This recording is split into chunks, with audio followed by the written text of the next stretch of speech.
على رسول الله سيدنا ومولانا محمد وعلى اله واصحابه ومن تبعهم سنته واهتدى بهداه الى يوم القيامه تعالى ولا حول ولا قوه الا بالله اما بعد. Sahabat Mukarramin dan masyarakat Al-Ahzab yang dimuliakan, saya hormati dan saya banggakan para hadirin sekalian, wabil khusus kepada Sohibul Hajah, Sohibul Bait sekeluarga, Pak Mudin sekeluarga, dan Majelis Sohibul Hajah sekeluarga. Mudah-mudahan senantiasa dijaga dan dilindungi oleh Allah Subhanahu wa taala, mendapatkan syafaat baginda Rasulullah Muhammad sallallahu alaihi wasallam.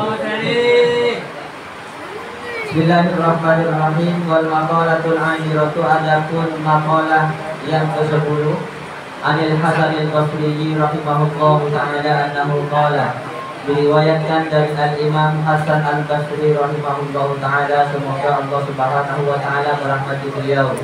Beliau mengatakan maktubun fit Taurati khamsatu ahrufin ay jumalin. Beliau mengatakan maktubun fit Taurati, tercatat atau ditulis di dalam kitab Taurat, khamsatu ahrufin ay jumalin, apa 5 huruf, ay jumalin artinya 5 jumlah.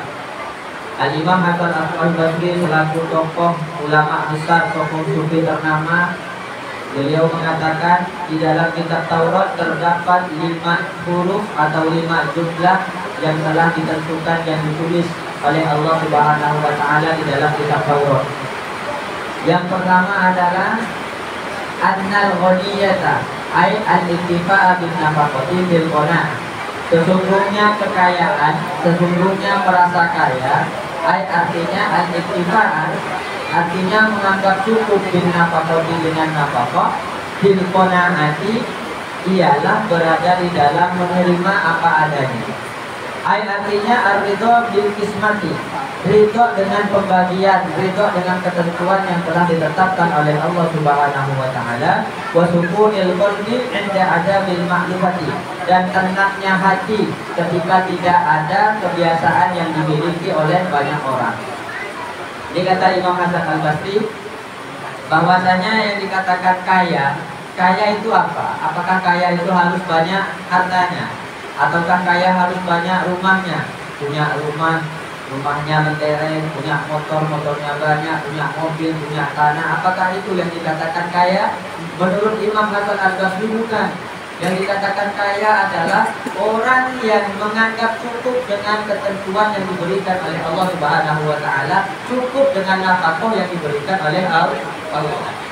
Misalnya keluarga kita satu hari satu malam menghabiskan cukup misalnya 25.000 atau 35.000, tidak lebih dari itu misalnya.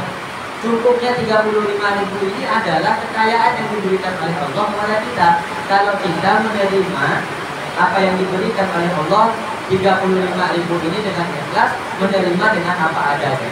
Efeknya apa? Efeknya hati kita bisa tenang, hati kita bisa nyaman. Walaupun ada ma'rufat, sekalipun apa yang dimiliki orang pada biasanya itu tidak kita punya. Misalnya orang biasanya punya motor, orang punya TV, orang punya kendaraan, punya mobil, punya tanah, punya emas, banyak-banyak macam-macam yang dimiliki oleh orang. Sekalipun kita tidak punya apa yang dimiliki oleh orang lain pada biasanya, kalau kita ridho dengan ketentuan yang diberikan oleh Allah, itulah orang kaya. Sejatinya orang kaya adalah orang yang ridho terhadap ketentuan Allah. Kalau kaya misalnya didefinisikan dengan seperti yang biasa kita ketahui, bahwa kaya adalah rumahnya yang mentereng, mampu berangkat haji bolak-balik tiap tahun, pergi umroh tiap tahun, atau mampu sedekah banyak. Secara materi memang iya dia kaya, tapi tidak ada yang mampu menjamin bahwa hatinya bisa tenang. Tidak ada yang mampu menjamin bahwa hatinya bisa tenteram dan nyaman. Tidak ada yang mampu menjamin. Tapi jaminan dari Allah Subhanahu wa taala yang disampaikan oleh Imam Hasan Al-Basri adalah kalau orang tadi cukup, merasa cukup dengan rezeki yang diberikan oleh Allah, sejatinya dia adalah orang yang kaya. Ini yang pertama. Wa anna salamat, sesungguhnya yang kedua, wa anna salamata, yang sesungguhnya keselamatan minal afatil lisani, dari amannya dari kecelakaan lisan, dari ujian atau cobaannya lisan. Bil uslati ialah ketika sendiri. Bil uslati ialah ketika sendiri. artinya al-khuruji an muqalaqati fil qalbi bil intiqaq, artinya memasrahkan diri keluar dari membaur atau berbaur dengan makhluk bil intiqaq secara pasti. Kedengaran ya?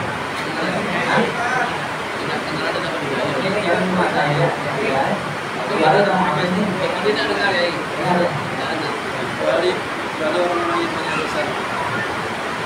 Yang kedua kata Imam Hasan Al-Basri, kalau mau selamat katanya, keselamatan itu bagaimana? Keselamatan itu sejatinya bisa diperoleh apabila lisan kita selamat dari ujian. Orang banyak yang mendapatkan musibah itu rata-rata dari lisannya sendiri.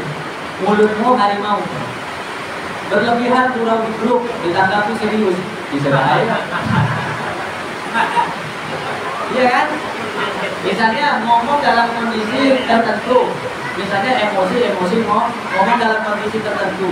Saya nggak ya sampai saya tak datang nyukur tanda itu tak kira datang. Padahal itu kondisinya gurau, kita tanggapi serius, bisa jadi lain. Apa yang menyebabkan? Bisa. Ada yang titip aku ya. Menyebabkan lisan. Maka katanya Imam Hasan Al-Basri, kalau ingin selamat lisannya kita dari ujian-ujian yang diberikan oleh Allah, fil uzlah, jangan sering-sering membaur dengan orang.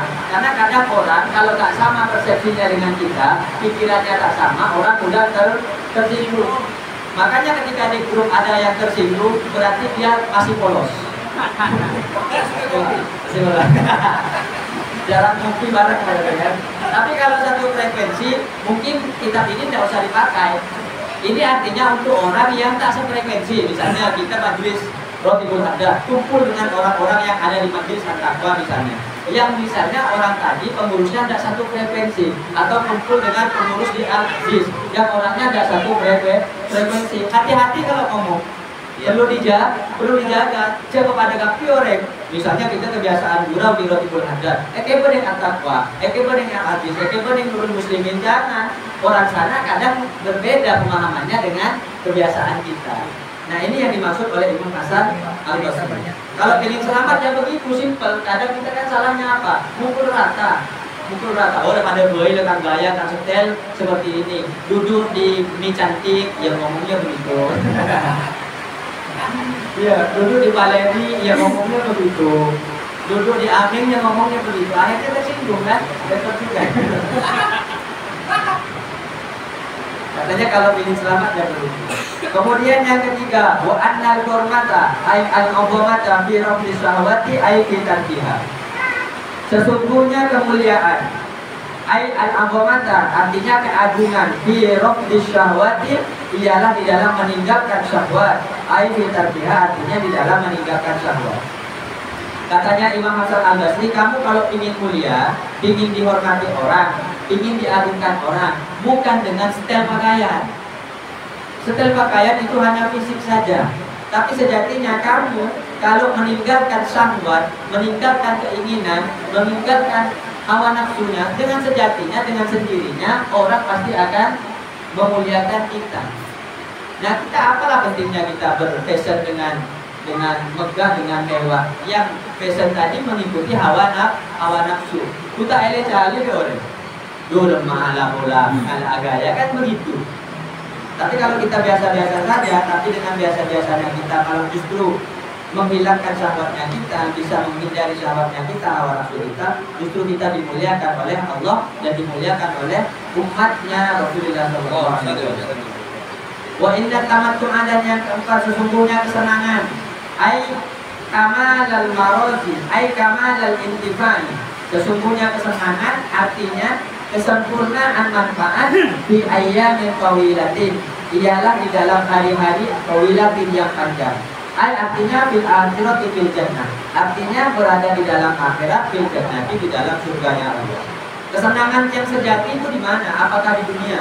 Apakah ketika kita berkumpul dengan istri kita itu yang namanya dengan senang? Apakah kita bisa mampu menyekolahkan anak dengan tinggi itu yang dinamakan kesenangan? Apakah kita kumpul-kumpul dengan kawan makan makanan nyaman itu yang dinamakan dengan kesenangan? Ternyata menurut Imam Hasan Al-Basri kesenangan sejati adalah kita bisa memanfaatkan waktu kita dengan baik untuk menghadapi hari-hari kita yang panjang. Di mana kita berada di akhirat, di dalam surganya Allah Subhanahu wa taala. Itu sejatinya kesenangan. Jadi sejatinya kesenangan kita kumpul bersama kelak rohibul hadat, pindah dari alam dunia ke alam akhirat di surga. Tetap dipimpin oleh Bang Rosi, Bang Erwin, Bang Ai, semuanya tetap berkumpul kecuali yang ada di Mekah karena mau pindah katanya. Mudah-mudahan semuanya berkumpul di hadapan Allah bersama Rasulullah SAW. Dan yang terakhir, wa inna sabra, dan sesungguhnya kesabaran. Kesabaran itu bagaimana? Ala masyaki ada'il awamiri, ialah atas beratnya melaksanakan perintah-perintah Allah, wa tahammulil marazi, dan beratnya membawa beban, wa anijtinabil manahi, dan menjauhi larangan-larangan Allah di ayyamin qalilatin, di hari-hari yang pendek. Artinya di dunia, berada di dalam dunia. Sabar itu apa? Sabar adalah kita tetap melaksanakan perintah Allah senajan walaupun perintah Allah tadi kita laksanakan dengan berat, dan kita mampu menjauhi hal-hal yang dilarang oleh Allah di kehidupan yang sangat singkat ini. Maksudnya di kehidupan dunia yang fana ini. Kehidupan dunia ini sangat singkat. Maka ketika kita sabar melaksanakan perintah Allah, sejatinya kita adalah orang yang dirindukan oleh surga, yang diridhoi oleh Allah Subhanahu wa taala. Gimana terus? Minum ya? Ya. Lapnya kan kurang. Karena hujan. Dan labnya pun formalitas. Jadi tidak terlalu biasa. Wal maqalatul hadiyatu asyara, wal maqalatul hadiyatu asyara, adapun maqalah yang ke-11 anin Nabi sallallahu alaihi wasallam, dari kanjeng Nabi Muhammad sallallahu alaihi wasallam. Kanjeng Nabi bersabda, iltanim khamsan qabla khamsin. Hei manusia, jagalah 5 perkara qabla khamsin, sebelum 5 perkara yang akan dilalui. Artinya if'al khamsata asya'a qabla husuli khamsi halatin. Artinya kerjakanlah 5 perkara qabla husuli khamsa halatin, sebelum sampainya 5 beberapa keadaan. Katanya kanjeng Nabi, 5 perkara ini perlu dijaga sebelum 5 perkara yang lain akan tiba, akan kita lalui. Yang pertama adalah syababaka qabla haramik bi fathatain. Mudamu qabla haramika, sebelum tuamu. Bi fathatain dengan dibaca fathah keduanya. Haramika. Artinya if'alit ta'ata, kerjakanlah, taatlah kepada Allah ala qudratika, ketika kamu mampu, qabla hujumil kibari alaika, sebelum beratnya masa tua alaika, atas dirimu. Semua orang pasti melalui masa tua. Kita yang masih merasa muda ini, maka diingatkan oleh kanjeng Nabi, diingatkan bagaimana ingat 5 perkara sebelum 5 perkara yang lain akan datang. Yang sudah tua jangan merasa muda terus. Ini ada udah tua merasa muda. Kan repot kalau begini. Padahal kata kanjeng Nabi, syababaka qabla haramik, jaga masa mudamu sebelum masa tua. Kenapa? Kalau masa muda kita masih semangat untuk melaksanakan taat dan ibadah kepada Allah, perkuat, perbanyak. Misalnya ketika kita mampu masih muda nih, sholat subuh 20 rakaat. Ada bisa besok 20 rakaat. Maksudnya sholat duha misalnya. Atau sholat duha masa 12 rakaat. Sholat tahajud dengan 20 rakaat. Silakan. Mumpung masih muda. Ngalah di Pulau Galen. Mumpung masih muda.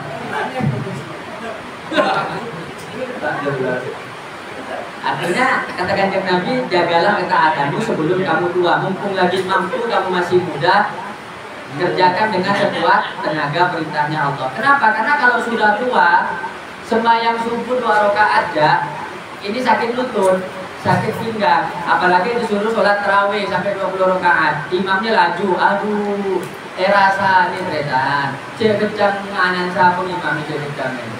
Jadi mumpung masih muda. Yang bagus adalah semakin tua semakin kuat beribadah kepada Allah. Itu yang bagus. Mudah-mudahan yang merasa tua ibadahnya semakin bagus.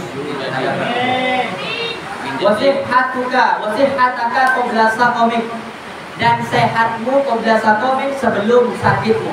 Artinya if'alil amal soleh, kerjakanlah amal-amal soleh hala sihatika, ketika kamu sehat, qabla husuli mani'in, sebelum adanya penghalang bagimu, kamarotin, seperti sakit. Wa yajuzu qira'atu saqamika bil wajhaini, boleh membaca lafaz saqamik itu dibaca dua, di fathah ini dengan dua fathah, saqamik, bukan komiknya aja ya, saqamik.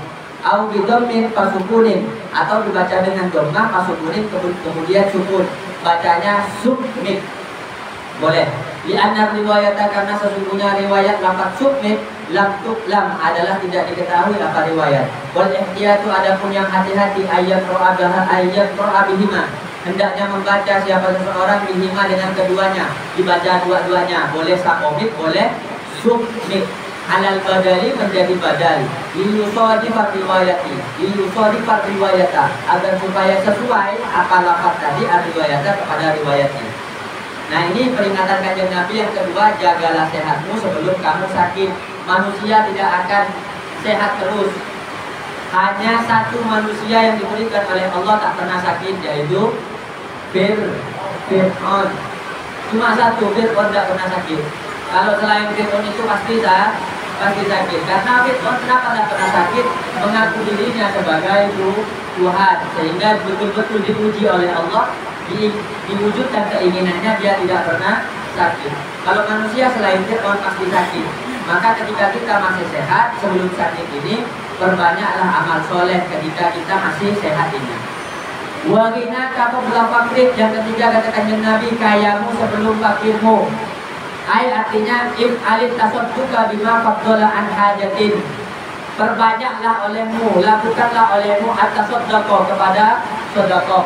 Nah, ini yang merasa kaya, sedekah jangan disisihkan, atau tiba-tiba miskin, hati-hati. Oh, ada Ustaz, insya Allah, mudah-mudahan tak. Amin. Ini katanya nih, bangunin ya. Beliau ada, beliau sih betul. Ada. Bawa 100 juta beliau, ditawar beliau, alhamdulillah. If alif tasaddaqa bima fadhala, dengan harta fadhala yang telah memberikan siapa Allah an hajatin, lebih dari kebutuhan. Tapi sayangnya diberikan ke siapa katanya? Man talzamuka nafaqatuhu. Berikanlah sedekah itu man kepada orang, talzamuka yang wajib kepadamu, nafaqatuhu apa menafkahinya. Berarti bukan kasih ke pesantren. Kalau bagi ke bini, nah, kalau bagi ke anak, kalau bagi ke rentuana, ini kan yang wajib dinafkahi. Berarti pesantren, wah, ini kitabnya perlu direvisi, tak mendukung saya. Tapi intinya sedekah, yang merasa mampu intinya sedekah. Kenapa kok diperintahkan sedekah oleh Kanjeng Nabi? Ini alasannya. Qabla urudi jaihatin, sebelum datangnya musibah. Karena pasti orang yang kaya banyak diberikan musibah oleh Allah Subhanahu wa Ta'ala. Maka ketika kekayaannya masih bisa diberikan, disedekahkan kepada orang yang membutuhkan, segera diberikan. Qabla urudi jaihatin, sebelum datangnya musibah, tatluku malaka, yang merusak apa musibah, malaka kepada hartamu. Sampai-sampai kan ada cerita bahwa orang yang enggan bersedekah ini sama Allah Subhanahu wa Ta'ala diberikan musibah. Salah satu musibahnya adalah sakit yang tidak kunjung sembuh. Ketika berobat kemana-mana saja nggak pernah sembuh, hingga akhirnya hartanya sampai habis. Nah, mumpung masih kekayaan tadi dan kondisi kita masih sehat, ya segera kita sedekahkan kepada orang yang memang wajib untuk kita diberikan nafkahnya. Fatasiru, maka jadi siapa engkau fakiron, ialah fakir fiddaro, ini di dunia dan akhirat. Kalau ingin tetap kaya, syaratnya gampang, cukup dijaga dengan sedekah. Insya Allah kekayaannya akan tetap, bahkan dan Berliasdan akan bertambah dan bertambah. Dan yang keempat, wa hayataka qabla mautika, hidupmu sebelum matimu. Ini kata Kanjeng Nabi, jagalah hidupmu qabla mautika, sebelum matimu. Artinya intanim ma talfi nagomahu. Intanim, jagalah olehmu kepada sesuatu talfi yang merusak apa? Nagomahu, kepada nyanyian nyaman ba'da mautika, setelah matimu. Orang hidup ini di syarah kitab ini dianggap sebagai orang yang nyanyi. Jadi kita ini kumpul begini, hidup setiap hari ke pasar, yang parkir-parkir, yang ngajar-ngajar, yang model-model, ini dianggap sekedar nyanyian. Artinya nyanyian hanya hiburan. Maka ketika hiburan ini dicabut, oleh Allah Subhanahu wa Ta'ala, baru saat itu kita sadar. Maka kata Kanjeng Nabi, kullun nasi nuyyamun, semua manusia ini dianggap sebagai orang yang tidur. Fa idza matu fantabahu, maka ketika dia mati barulah dia sadar betapa pentingnya ketika hidup di dunia melakukan amal-amal soleh.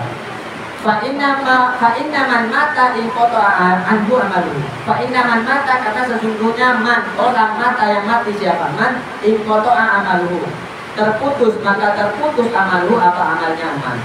Yang terakhir, wa faragha qabla syughlika, kelapanganmu, masa lapangmu, masa luasmu, qabla syughlika, sebelum sibukmu. Bi fathi syini, dengan fathahnya syin, syughlika bisa syughlika. Artinya irtanim faraghaka, jagalah olehmu faraghaka, kepada masa luasmu, fi hadhihi dari, di dunia ini, qabla syughlika, sebelum sibukmu, bi ahwalil qiyamati, dengan keadaan kiamat.